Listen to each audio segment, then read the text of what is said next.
नमस्कार दोस्तों, आप सभी का स्वागत है इस वीडियो में। इस वीडियो में हम लोग देखने वाले हैं, आज 28 अक्टूबर है और 28 अक्टूबर का आपका सेकंड शिफ्ट का और लगभग सभी शिफ्टों का एग्ज़ाम हो चुका है।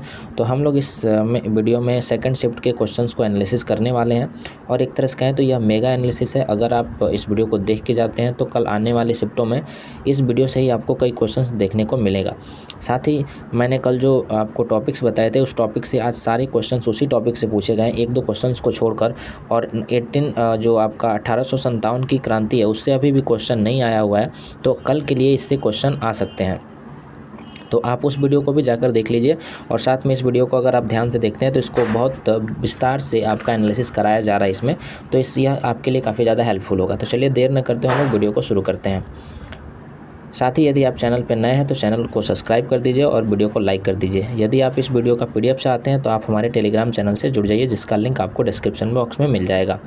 तो चलिए देर न करते हम लोग क्वेश्चंस को एनालिसिस करते हैं। पहला क्वेश्चन पूछा गया था कि फीफा विश्व कप 2022 की मेज़बानी किस देश के द्वारा किया गया था। Which country was to host the FIFA World Cup 2022।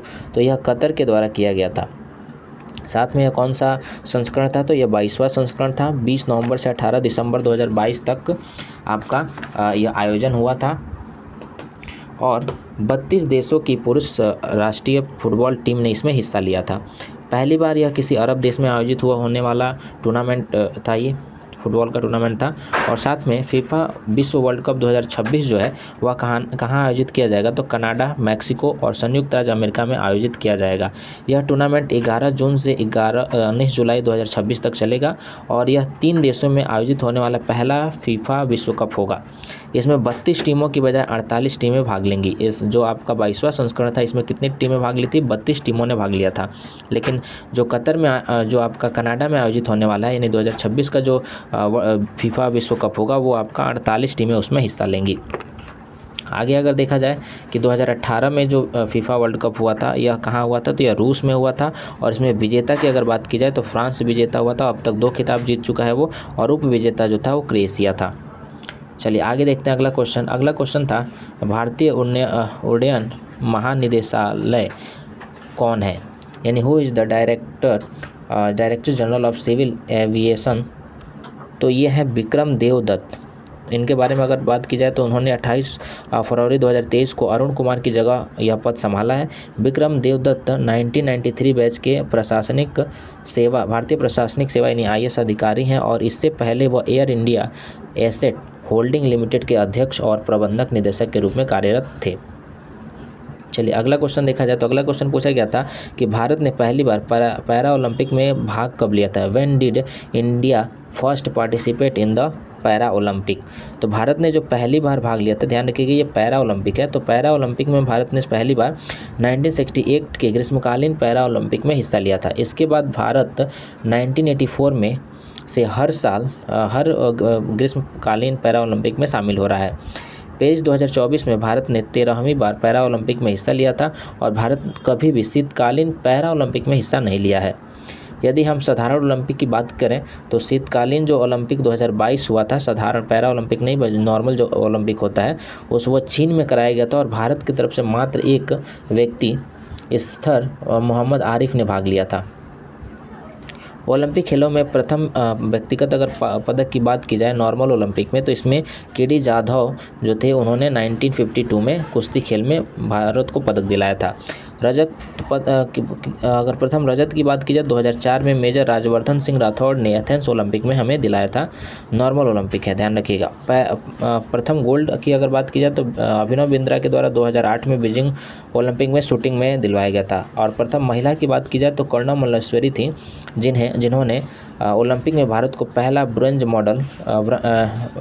Medal weight lifting में 2000 ओलंपिक सिडनी ओलंपिक में उन्होंने दिलाया था। लगातार 2 ओलंपिक में पदक जीतने वाली जो हैं वो महिला PV सिंधु हैं। आगे अगर क्वेश्चन देखा जाए तो पूछा गया था भारत नाट्य शास्त्र किसकी रचना है। तो नाट्य शास्त्र जो है यानी हु रोट द नाट्य शास्त्र यह भरत मुनि की रचना है और अधिकतर जो शास्त्रीय नृत्य हैं इसी नाट्य शास्त्र से प्रेरित हैं। यह संगीत, नाटक और अभिनय पर लिखा गया संस्कृत का एक ग्रंथ है। अगला क्वेश्चन पूछा गया था कि 2024 विश्व भुखमरी सूचकांक में भारत का स्थान क्या रहा, यानी what was the India's rank in the 2024 global hunger index. तो वैश्विक यानी कि GHI में ग्लोबल हंगर इंडेक्स में भारत 2023 में भारत का जो रैंक था वह 111वां स्थान था। कितने देशों में, तो 125 देशों में। साथ ही अगर अफगानिस्तान की बात की जाए तो अफगानिस्तान का जो रैंक था वो आपका 114वां था। वहीं 2024 में अगर बात की जाए तो 127 देशों में भारत की जो रैंक थी वो थोड़ा सा सुधरी और कितना हो गया, 105 रहा। कंसर्न वर्ल्ड वाइड और वेल्ट हंगर लीफ संस्था हर साल वैश्विक भूखमरी सूचकांक जो ग्लोबल हंगर इंडेक्स है ये जारी करती है और यह एक सहकर्मी समीक्षा रिपोर्ट होता है। आगे अगर देखा जाए अन्य सूचकांक देखा जाए, इंडेक्स देखा जाए तो जलवायु परिवर्तन सूचकांक 2024 में भारत का जो स्थान है वो 7वां स्थान है। 2023 में यह 8वां स्थान था। HDI इंडेक्स अगर देखा जाए 2023-24 में भारत को 134वां स्थान दिया गया था।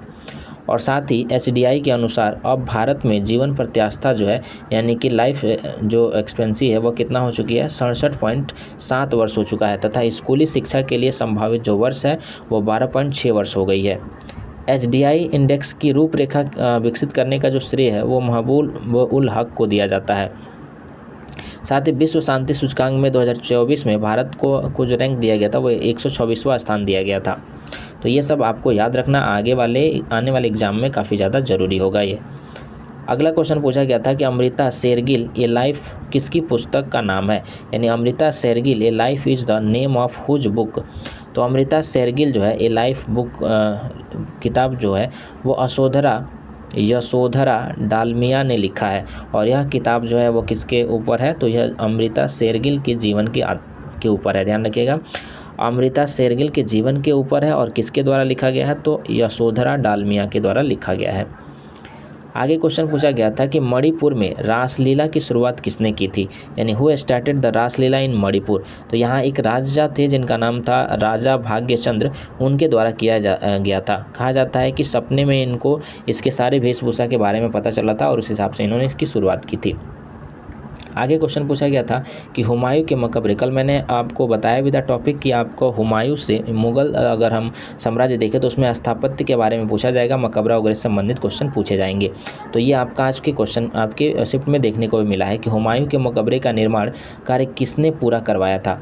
Who completed the construction of Humayun Tom.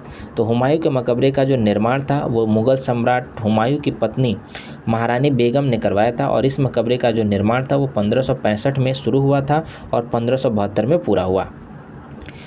यह मकबरा जो है वो कहाँ है, तो यह नई दिल्ली के दीन पनाह किसने बनवाया था, तो हुमायूं ने बनवाया था।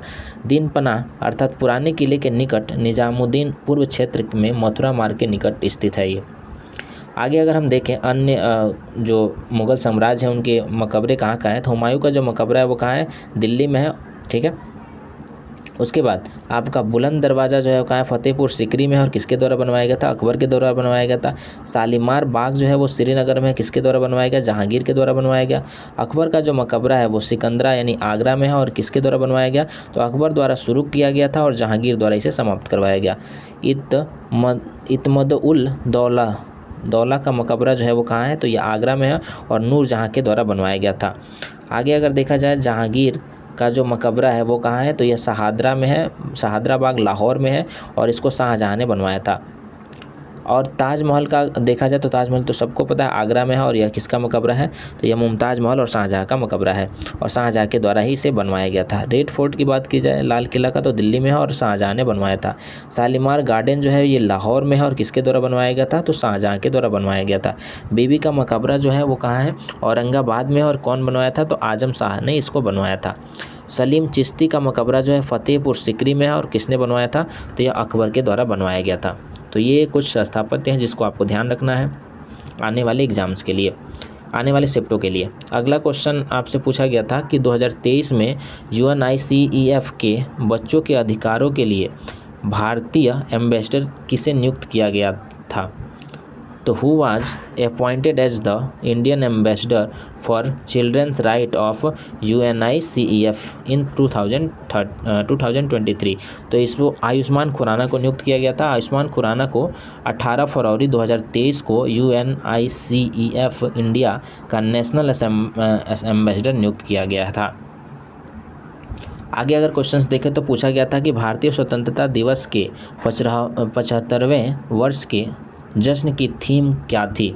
What was the theme of the celebration of 75th years of Indian independence day.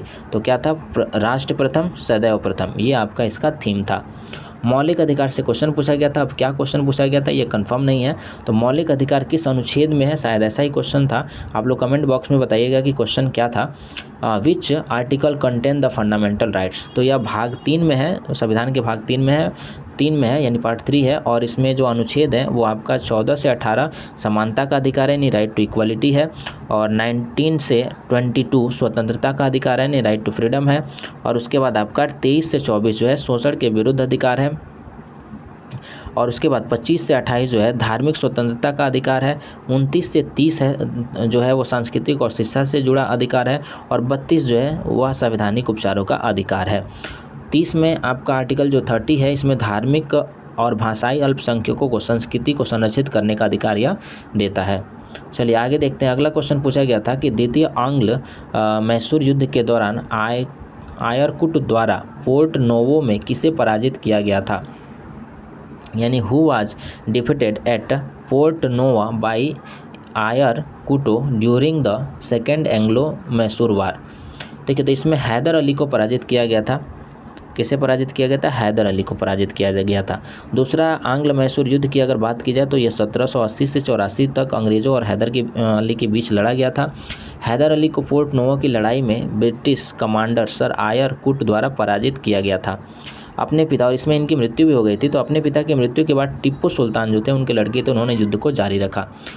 Total Mysore युद्ध 4 मैसूर युद्ध हुए हैं, तो चलिए हम उनको देख लेते हैं। प्रथम जो मैसूर युद्ध हुआ था, आंग्ल मैसूर युद्ध हुआ था, यह 1767 से 1769 में हुआ था और यह हैदर अली और ईस्ट इंडिया कंपनी के बीच लड़ा गया था। दूसरा आप देख चुके हैं। तृतीय अगर देखा जाए तो तृतीय आंग्ल मैसूर युद्ध जो था ये 1790 से 92 के बीच हुआ था और मैसूर के शासक टिप्पू सुल्तान और ब्रिटिश ईस्ट इंडिया कंपनी के बीच यह लड़ा गया था। और इस दौरान जो बंगाल के गवर्नर थे वो लॉर्ड कॉर्नवालिस थे। आगे चौथा अगर देखा जाए तो चौथा आंग्ल मैसूर युद्ध जो हुआ था वो आपका 1798 से 1799 में हुआ था, जिसमें टिप्पू सुल्तान की मृत्यु हो गई थी। चौथा आंग्ल मैसूर युद्ध टिप्पू सुल्तान और जनरल लॉर्ड वेलेंस्की की अगुवाई वाली ईस्ट इंडिया कंपनी के बीच लड़ा गया था, जिसमें आपका टिप्पू सुल्तान की मृत्यु हो गई थी। तो इसको आपको ध्यान रखना है, आने वाले शिफ्ट में ये क्वेश्चन आ सकते हैं। भारत के महान्यायवेदी से संबंधित अनुच्छेद पूछा गया था। अब ये पूछा गया था या नहीं पूछा गया था, आप कमेंट बॉक्स में बताइएगा। Which article is related to the attorney general of India. तो ये आपका क्या हो जाएगा, आर्टिकल 76। इसको मैं ज़्यादा एक्सप्लेन नहीं किया हूँ क्योंकि कंफर्म नहीं है कि ये क्वेश्चन पूछा भी गया था या नहीं पूछा गया था। आगे अगर देखा जाए तो स्थानांतरित कृषि को दहिया के नाम से किस राज्य में जाना जाता है, यानी in which state is shifting agriculture known as Dahiya.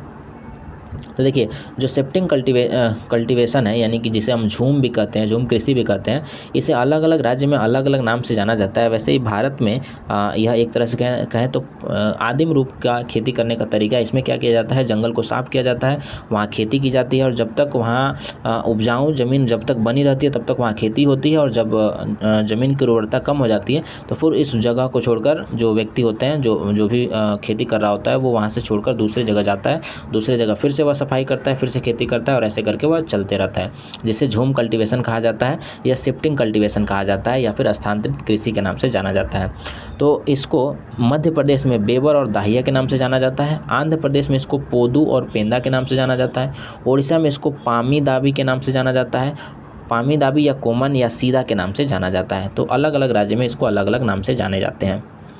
अगला क्वेश्चन था कि भारतीय संविधान के किस अनुच्छेद के तहत यह कहा गया है कि हमें अपने राष्ट्रगान और राष्ट्रीय ध्वज का सम्मान करना चाहिए। तो देखिए ये आपका पूछा गया है किससे, under which article of the Indian constitution it is said that we should respect our national anthem and national flags. तो यह किससे कहा गया, किससे पूछा गया, तो ये आपका मौलिक अधिकार से पूछा गया। कल मैंने पॉलिटी में आपको बताया था कि मौलिक अधिकार से क्वेश्चन पीछे आ रहे थे, शुरुआती शिफ्टों में आ रहे थे, उसके बाद नहीं आए, तो आगे अब पूछे जा सकते हैं। तो इससे आपको क्वेश्चंस देखने को मिलेगा जो कि आपका इस शिफ्ट में देखने को मिला। तो भारतीय संविधान के अनुच्छेद 51 के ए के मुताबिक राष्ट्रगान और राष्ट्रीय ध्वज का सम्मान करना भारतीय नागरिक का क्या होगा, कर्तव्य होगा। अगला क्वेश्चन पूछा गया था कि जीवाश्म ईंधन मुख्य रूप से किस चट्टान में पाया जाता है। तो fossils fuels are mainly found in which rocks. तो यह अवसादी चट्टान में पाए जाते हैं। चट्टान कितने प्रकार के होते हैं, तो 3 प्रकार के होते हैं। कौन कौन सा होता है, आग्नेय चट्टान, अवसादी चट्टान और क्या होता है एक मेटामॉर्फिक, जिसको हम रूपांतरित चट्टान कहते हैं। चलिए आगे देखते हैं। अगला क्वेश्चन पूछा गया था कि राजस्थान की सुदर्शन झील का निर्माण किसने करवाया था। Who built the Sudarshan lake of Rajasthan. तो चंद्रगुप्त मौर्य के आदेश पर गिरनार में या पहाड़ियों में यह स्थित है सुदर्शन झील। तो गिरनार के में नियुक्त राज्यपाल पुष्यगुप्त वैश्य ने करवाया था। ध्यान रखिएगा यह निर्माण पूछा गया। अगर आपको जीर्णोद्धार पूछा जाए तो शक शासक रुद्र दामन प्रथम ने करवाया था 150 ईस्वी के आसपास। सुदर्शन झील की उसने मरम्मत करवाई थी। लेकिन अगर निर्माण कहा जाए तो किसने करवाया था, चंद्रगुप्त मौर्य ने करवाया था। चलिए आगे देखते हैं अगला क्वेश्चन पूछा गया था मोनोक्रोमेटर का उपयोग बताइए, explain the use of the monochromators. तो मोनोक्रोमेटर एक ऑप्टिकल डिवाइस है जिसका इस्तेमाल प्रकाश की किरण को एकल रंग या एक संकीर्ण बैंड विड्थ में बदलने के लिए किया जाता है। इसका इस्तेमाल ऑप्टिकल माप उपकरण में किया जाता है। अगला क्वेश्चन पूछा गया था कि आर्थ्रोपोडा फाइलम के जीवों के नाम बताइए। क्या क्वेश्चन था ये कंफर्म नहीं है। तो इसके जीवों का नाम अगर पूछा जाए कि name the organism of the arthropoda phylum, तो इसमें आर्थ्रोपोडा फाइलम में जो जीव के नाम है वो हो जाएगा झींगा हो जाएगा, केकड़ा हो जाएगा, मकड़ी हो जाएगा, घून हो जाएगा, कीड़े हो जाएगा, सेंटीपीड हो जाएगा, मिलीपीड हो जाएगा, काकरोच हो जाएगा, तितली, मच्छर। ये सब क्या है आपके आर्थ्रोपोडा फाइलम की जीवों की ये जोरदार पैरों वाले जानवरों को इन्हें कहा जाता है। आगे क्वेश्चन पूछा गया था कि पाटलिदुन किस क्षेत्र में स्थित है। क्वेश्चन ये था या कुछ और था, शायद क्वेश्चन ये था कि पाटलिदुन किनको 2 भागों में बांटता है, इन विच एरिया इज पाटलिदुन लोकेटेड। तो सही क्वेश्चन क्या था आप बताइएगा। दोनों का आंसर सेम हो जाएगा, लघु हिमालय और शिवालिक हिमालय के बीच है, यानी कि लघु हिमालय और शिवालिक हिमालय को पाटली जो दून है वह 2 हिस्सों में बांटता भी है। अगला क्वेश्चन पूछा गया था, क्वेश्चन ये क्या था इससे रिलेटेड पता नहीं है, कि मणिपुर का नृत्य पूछा गया था घराने से संबंधित। तो आज अब इसमें देख लिया जाए कि क्या पूछा था, कंफर्म नहीं है। आप क्वेश्चन कमेंट बॉक्स में कमेंट करके बताइएगा सही क्वेश्चन क्या था। तो हम इससे संबंधित देख लेते हैं। मणिपुर जो है मणिपुर का शास्त्रीय नृत्य है और इसके मुख्य कलाकार जो हैं वो अमली सिंह है, अंतम्ब सिंह है, नाल कुमार सिंह है, सविता मेहता है, गोपाल सिंह है, छावेरी बहनें हैं, चारू माथुर, नयना, सुवर्णा और दर्शना रंजना, ये सभी झावेरी बहनें हैं। प्रतिपादक की अगर बात की जाए तो गुरु विपिन सिंह है और गुरु कलावती देवी हैं जो कि बिंबावती देवी के माता पिता हैं। तो ये क्वेश्चन आपके आज के सेकंड शिफ्ट में पूछे गए थे। और यदि वीडियो पसंद आए तो वीडियो को लाइक कीजिए, चैनल को सब्सक्राइब कर लीजिएगा आने वाले वीडियो का नोटिफिकेशन पाने के लिए। तो चलिए फिर हम लोग मिलते हैं अगले वीडियो में।